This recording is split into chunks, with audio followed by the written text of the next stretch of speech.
আজ আমি আপনাদেরকে প্যাকেটের শুকনো চালের আটা দিয়েই বানিয়ে দেখাবো নরম তুলতুলে ফুলকো ফুলকো চিতই পিঠের রেসিপি। আসসালামু আলাইকুম viewers, welcome back to my channel. প্যাকেটের শুকনো চালের আটা দিয়ে চিতই পিঠে বানাতে গেলে দেখা যাচ্ছে পিঠেগুলো কিন্তু সবসময় খুব একটা ভালো হচ্ছে না। মানে হয়তো দেখা যাচ্ছে কাঁচা কাঁচা থেকে যাচ্ছে ভিতরটা, বা হয়তো ফুলছে না, বা হয়তো ছিদ্রযুক্ত হচ্ছে না। যাদের এই সমস্ত প্রবলেমস আছে তাদের রিকোয়েস্ট করব আজকের ভিডিওটা সম্পূর্ণ দেখার। আশা করছি শুরু থেকে শেষ পর্যন্ত ভিডিওটা দেখে যদি স্টেপ বাই স্টেপ ফলো করে আপনারা পিঠেগুলো রেডি করেন, আপনাদের পিঠেও কিন্তু এত সুন্দর পারফেক্ট হবে। শীতকালের সেরা পিঠে দুধ চিতই পিঠে বা দুধে ভিজানো পিঠে। আজ আমি এখানে বানাচ্ছি দুধ চিতই পিঠে, আর দুধ চিতই পিঠেগুলো দেখেই বোঝা যাচ্ছে কতটা লোভনীয় হয়েছে, অসম্ভব মজার হয়েছিল খেতে। সো দেরি না করে চলুন দেখে নিন রেসিপিটা। এখানে নিয়ে নিয়েছি প্যাকেটের চালের আটা, আর এখানে এখন আমি এটাকে মেজার করে নিচ্ছি। এখানে 2 কাপ চালের আটা আমি নিয়ে নেব। আর আমি এখানে অ্যাড করব ভাতের চালের গুঁড়োটা, মানে যেই চালে আমরা ভাত খাই সেই চালটাকে কিন্তু আমি ভিজিয়ে ভালো করে ধুয়ে নিয়ে রোদে শুকিয়ে গুঁড়ো করে রেখে দিয়েছিলাম। এইভাবে কিন্তু যে কোনো প্যাকেটের চালের আটার সাথে যদি ভাতের চালের গুঁড়োটা মিক্স করা হয়, পিঠেগুলো কিন্তু অনেক বেশি সফট হয় আর অনেক খেতে মজা হয়। সো এইভাবে 1 কাপ ভাতের চালের গুঁড়োটাকে নিয়ে নিয়েছি, আর দিয়ে দিয়েছি সামান্য নুন। টেস্ট অনুযায়ী নুনটা দিয়ে দেব, আর খুব ভালো করে মিক্স করে নিচ্ছি। আপনাদের কাছে যদি এই চালের গুঁড়োটা মানে ভাতের চালের গুঁড়োটা ঝামেলা মনে হয়, আপনারা কিন্তু এখানে 1 কাপ নর্মাল যে ভাত সেটা কিন্তু অ্যাড করতে পারেন। সো এইভাবে কিন্তু আমি অল্প অল্প করে পানি দেব, আর এই ব্যাটারটাকে বা গোলাটাকে রেডি করে নেব। এখানে বলে রাখি, আমি যে পানিটা নিয়েছি সেটা হচ্ছে উষ্ণ গরমের থেকে একটু বেশি গরম, ফুটন্ত গরম পানি না, আবার উষ্ণ গরমটাও না। উষ্ণ গরমের থেকে একটু বেশি গরম পানি নিতে হবে আমাদেরকে। আর পানির কিন্তু নির্দিষ্ট কোনো মাপ নেই, তবে আমি বলে দেব আমার এখানে কতটুকু পানি লেগেছে। ভিডিওটা দেখতে থাকুন। এই যে মাখানোটা একটু খেয়াল করে দেখবেন। এই চিতই পিঠের ব্যাটারটা কিন্তু খুব ভালো মতন করে ফার্স্টে আমাদেরকে রেডি করে নিতে হবে। তার জন্য যেইভাবে আমি মাখাচ্ছি, আপনারা এইভাবে কিন্তু ব্যাটারটাকে ফার্স্টে মাখিয়ে নেবেন। একবারে বেশি পানি দিতে যাবেন না, অল্প অল্প করে পানি দেবেন। আর এইভাবে হাত দিয়ে খুব ভালো মতন করে এই ব্যাটারটা বা গোলাটাকে আমাদেরকে রেডি করে নিতে হবে।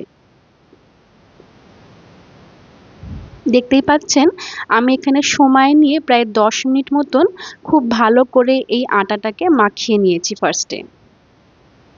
এইভাবে অল্প অল্প করে পানি দিতে হবে, আর হাত দিয়ে খুব ভালো করে মাখিয়ে নেব। এই ভিডিওটা কিন্তু একটু লেন্দি হবে হয়তো, আমি এখানে কোনো রকম কাট করিনি। ব্যাটারটা কিন্তু খুব ভালো মতন করে আমাদেরকে রেডি করতে হবে, তাই জন্যই কিন্তু ভিডিওটা হয়তো একটু বড় হতে পারে। এখানে এই আটাটাকে আমরা ততক্ষণ মাখিয়ে নেব যতক্ষণ না একটা আঠালো ভাব সৃষ্টি হয়। দেখবেন মাখাতে মাখাতে একটু আঠালো আঠালো হয়ে যাবে, একটু স্টিকি স্টিকি ভাব চলে আসবে, তখনই বুঝবেন যে ব্যাটারটা কিন্তু একদমই খুব ভালো করে আপনাদের রেডি হয়েছে। এখনো পর্যন্ত আমার এখানে মোট 3 কাপ পানি লেগেছে, তবে পানিটা কিন্তু আবার কম বেশি হতে পারে। আবারও বলে দিচ্ছি, এটা ডিপেন্ড করছে আপনাদের চালের আটা বা চালের গুঁড়োর উপরে। খুব ভালো করে হাত দিয়ে 1 মিনিট থেকে 2 মিনিট এইভাবে ফেটিয়ে নিয়েছিলাম, আর এখন এটাকে আমি রেস্টে রেখে দেবো 1 ঘন্টার জন্য। হাতে কম সময় থাকলে আপনারা এটাকে 30 মিনিটের মতনও রেস্টে রাখতে পারেন, তবে অবশ্যই কিন্তু এই ব্যাটারটাকে রেস্টে রাখতে হবে। খুব ভালো করে ঢাকনা খুলে আবারও মিক্স করে নিচ্ছি, আর কনসিস্টেন্সিটা দেখে নিশ্চয়ই বুঝতেই পারছেন কেমন আছে এখন। এখন যেটা শেয়ার করব খুবই গুরুত্বপূর্ণ একটা টিপ, আমি এখানে এই যে ব্যাটারটাকে হাফ ব্যাটার আমি ব্লেন্ডার জাগে ট্রান্সফার করে দিয়েছি। এখানে 1 মিনিট মতন করে খুব ভালো করে এটাকে ব্লেন্ড করে নিয়েছি। এর ফলে কি হবে, যে দানা দানা চালের গুঁড়োটা আছে খুব ভালো করে মসৃণ হয়ে যাবে, আর খুব ভালো করে কিন্তু মিক্স হয়ে যাবে, যার জন্য আমাদের পিঠেটা অনেক বেশি ফুলকো হবে আর ছিদ্রযুক্ত হবে। এখানে আমি 4 টেবিল চামচের মতন পানি, অবশ্যই গরম পানি, খুব ভালো করে জগটাকে ধুয়ে নিয়ে এটার মধ্যে অ্যাড করে দিলাম। আর কনসিস্টেন্সিটা দেখে নিশ্চয়ই বুঝতেই পারছেন। তবে আপনারা কিন্তু এই পিঠের ব্যাটারটা যখনই কড়াইতে দেবেন তখন বুঝতে পারবেন পানিটা আপনাদের প্রয়োজন হবে কিনা, তখন আপনারা পানিটাকে অ্যাড করে সেটাকে অ্যাডজাস্ট করে নিতে পারবেন। তবে কখনোই কিন্তু খুব বেশি পাতলা করতে যাবেন না। এখন আমি এখানে এই দুধটাকে রেডি করে নিচ্ছি। এখানে আমি 1.5 লিটার মতন দুধ নিয়েছি আর দুধটাকে খুব ভালো করে জাল করে নিয়েছিলাম। 2টো এলাচ আর একটা দারচিনি দিয়েছি। আর এখানে যেটা দিলাম সেটা হলো খেজুরের গুড়। খেজুরের গুড়টাকে আমি সামান্য পানিতে খুব ভালো করে ফার্স্টে জাল করে নিয়েছিলাম। তারপরে গ্যাসের ফ্লেমটা বন্ধ করে নিয়ে 1 কাপ এখানে যে রসটা বানিয়েছিলাম সেটাকে আমি অ্যাড করে দিয়েছি। আর তারপরেও কিন্তু আবারও বেশ কিছুক্ষণ জাল করে গ্যাসটা বন্ধ করে ঢেকে রেখে দিয়েছি। এখন চলুন দেখে নিন পিঠেগুলো কিভাবে বানাচ্ছি। একটা লোহার কড়াই খুব ভালো করে গ্যাসের উপরে বসিয়ে নিয়ে গরম করে নিয়েছি। আর সামান্য তেল আর পানি মিক্স করে নিয়েছিলাম একটা কাপড় দিয়ে এইভাবে কড়াটাকে গ্রিস করে নিয়েছি। এখন পিঠেগুলো বানিয়ে নিচ্ছি।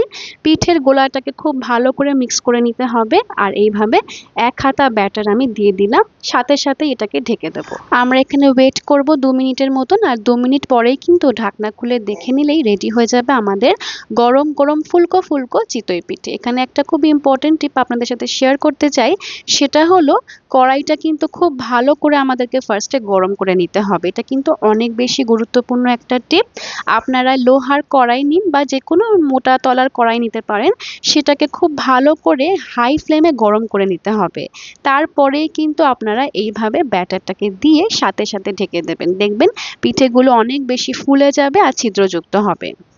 এইভাবে আমি সব পিঠেগুলোই রেডি করে নিচ্ছি। প্রতিবারই যখন পিঠের গোলাটাকে আমি কড়াতে দেব, খুব ভালো করে এই তেল পানি দিয়ে একটু গ্রিস করে নেব।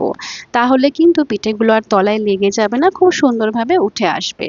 দেখতেই পাচ্ছেন কিভাবে আমি পিঠেগুলো বানিয়ে নিচ্ছি।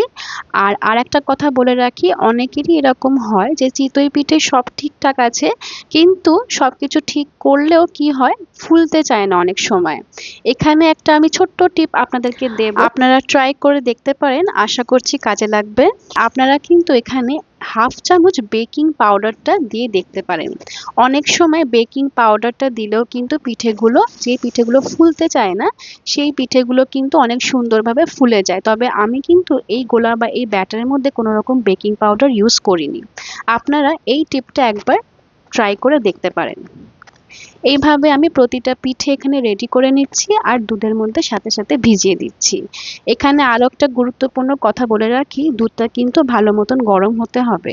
মানে পিঠেগুলো যদি ঠান্ডা হয় তাতেও কোনো অসুবিধা নেই। দুধটা কিন্তু খুব ভালো করে আমাদেরকে ফার্স্টে জাল করে নিয়ে গরম দুধেই কিন্তু পিঠেগুলোকে দিতে হবে। তাহলেই কিন্তু পিঠেগুলো খুব সুন্দরভাবে ভিজে যাবে আর সফট হবে। সো এইভাবে আমি প্রতিটা পিঠে রেডি করে নেব আর দুধের মধ্যে ভিজিয়ে দেবো। দেখতেই পাচ্ছেন কত সুন্দরভাবে পিঠেগুলো রেডি হয়ে যাচ্ছে। তলাটাও আপনাদেরকে দেখিয়ে দিলাম। পিঠেগুলো কিন্তু হতে খুব বেশি সময় লাগে না। আপনারা গ্যাসের ফ্লেমটা সবসময় ঠিকঠাক রাখার চেষ্টা করবেন, তাহলেই দেখবেন আপনাদের একটাও পিঠে নষ্ট হয়ে যাবে না। প্রতিটা পিঠে এখানে অনেক বেশি ফুলেছে, দেখতেই পাচ্ছেন। সো এইভাবেই কিন্তু খুব সহজে আপনারা যে কোনো প্যাকেটের চালের আটা দিয়েও ঘরে বসেই আপনারা এই চিতই পিঠে বানিয়ে দুধে ভিজিয়ে দুধ চিতই পিঠে এনজয় করতে পারেন। এখানে আমার সব পিঠেগুলো রেডি হয়ে গেছে। কয়েকটা আমি দুধের মধ্যে ভিজিয়েও দিয়েছি আর কয়েকটা কিন্তু রেখে দিয়েছি, আপনাদেরকে দেখাবো। তাই দেখুন কত সুন্দর নরম তুলতুলে হয়েছে। পিছনটাও মাশাআল্লাহ অনেক বেশি সুন্দর হয়েছে। আর আমি আপনাদেরকে ছিঁড়েও দেখিয়ে দিচ্ছি কতটা সফট হয়েছে। মাটির চুলো বা মাটির ছাঁচ বা মাটির খোলা কিছুই লাগবে না। চিতই পিঠে হবে একেবারেই পারফেক্ট যদি আপনারা এই ব্যাটারটাকে পারফেক্টলি রেডি করতে পারেন। গ্যাসের আগুনেই লোহার কড়াইতেই আমার এত সুন্দর চিতই পিঠে কিন্তু এখানে রেডি। ভিতরে কতটা জালিদার হয়েছে আপনাদেরকে দেখিয়ে দিলাম। আর এই কড়াইয়ের মধ্যে কিন্তু আমি পিঠেগুলো ভিজিয়েছিলাম, তবে আমার মনে হচ্ছে এই পিঠেগুলো এই কড়াইয়ের মধ্যে খুব একটা ভালো ভিজবে না। কড়াটা আমার ছোট হয়েছে, তার জন্য একটা বড় বোলের মধ্যে এটাকে আমি ট্রান্সফার করে নিচ্ছি। এখানে আমি আরও বেশ কিছুটা পিঠে ভিজিয়ে দেব। আমার এখানে কিন্তু প্রায় 14টা পিঠে হয়েছিল। কয়েকটা পিঠে তো আমার বাচ্চারা ভাজতে ভাজতেই খেয়ে নিয়েছে, আর যেগুলো আমার বেঁচে গেছে সেগুলো আমি ভিজিয়ে দিচ্ছি। তবে সবগুলো পিঠে কিন্তু আমি দুধের মধ্যে ভিজাবো না। আমরা এইভাবে খালি পিঠেটাও খেতে খুবই পছন্দ করি আমার বাচ্চারা, তাই এইভাবে কিছুটা পিঠে আমি রেখে দেব। খুব ভালো করে উল্টে পাল্টে দিচ্ছি, খুব ভালো করে যেন পিঠেগুলো ভেজে, এটা খেয়াল রাখতে হবে কোনো অংশ যেন শুকনো না থাকে। খুব ভালো করে ভিজিয়ে দিয়েছি আর এখন এটাকে ঢেকে আমি সাইডে রেখে দিয়েছিলাম। এখানে বাচ্চারা পিঠেটাকে এনজয় করছে, ওদের কিন্তু কোনো রকম ভর্তা চাটনি কিছুই লাগে না, খালিটা মানে শুধু শুধু পিঠে খেতে কিন্তু অনেক বেশি পছন্দ করে। সো এখানে আমার চ্যানেলটাকে প্লিজ সাবস্ক্রাইব করে দেওয়ার রিকোয়েস্ট করছে বাচ্চারা, আপনারা প্লিজ লাইক করে দেবেন ভিডিওটাকে ভালো লাগলে। আর সকালবেলায় কিন্তু দেখে নিচ্ছি এর ফাইনাল লুকসটা। আমি এই দুধ চিতই পিঠে রাতে বানিয়ে সারা রাত ভেজার জন্য রেখে দিয়েছিলাম। আর আমাদের আজকের মর্নিং ব্রেকফাস্ট হচ্ছে দুধ চিতই পিঠে। আপনারাও এই রেসিপিটা অবশ্যই বাড়িতে ট্রাই করবেন, কমেন্ট করে জানাবেন কেমন হয়েছে। আর ভিডিওটা ভালো লাগলে অবশ্যই একটা লাইক করে দেবেন। পিঠেগুলো আপনাদেরকে সার্ভ করে দেখাচ্ছি। অবশ্যই কিন্তু এখানে আমি একটা পাতলা প্লেট বা পিরিচ নিয়ে এটাকে সার্ভ করছি, আদারওয়াইজ কিন্তু চামচ যদি দেখা যাচ্ছে অনেক সময় পিঠেগুলো ভেঙে যেতে পারে। আর পিঠেগুলো কতটা সফট হয়েছে দেখতেই পাচ্ছেন, মানে তোলার সাথে সাথে কিন্তু এগুলো ভেঙে যাচ্ছে। খুব ভালো করে পিঠেগুলো এখানে ভিজে গেছে দুধের সাথে। সো এইভাবে কিন্তু আপনারাও দুধ চিতই পিঠে খুব সহজেই বাড়িতে বানিয়ে নিতে পারেন। এই শীতে এই পিঠেটা কিন্তু মাস্ট ট্রাই। রিকোয়েস্ট করব সবাইকে এই পিঠেটা বানানোর জন্য। অসম্ভব মজার দুধ চিতই পিঠে আমার এখানে রেডি। একটা আপনাদেরকে ভেঙে দেখাচ্ছি কতটা সফট হয়েছে, দেখুন চামচ দেওয়ার সাথে সাথেই কিন্তু পিঠেটা কেটে যাচ্ছে। শীতকালের ফার্স্ট দুধ চিতই পিঠে আমার এখানে রেডি। আর এই পিঠেটাকে কিন্তু অনেকে একশে পিঠেও বলে থাকেন। কলকাতায় কিন্তু এটা একশে পিঠেই নামে পরিচিত। নানিমার হাতে এই একশে পিঠে কিন্তু আমার মোস্ট ফেভারিট।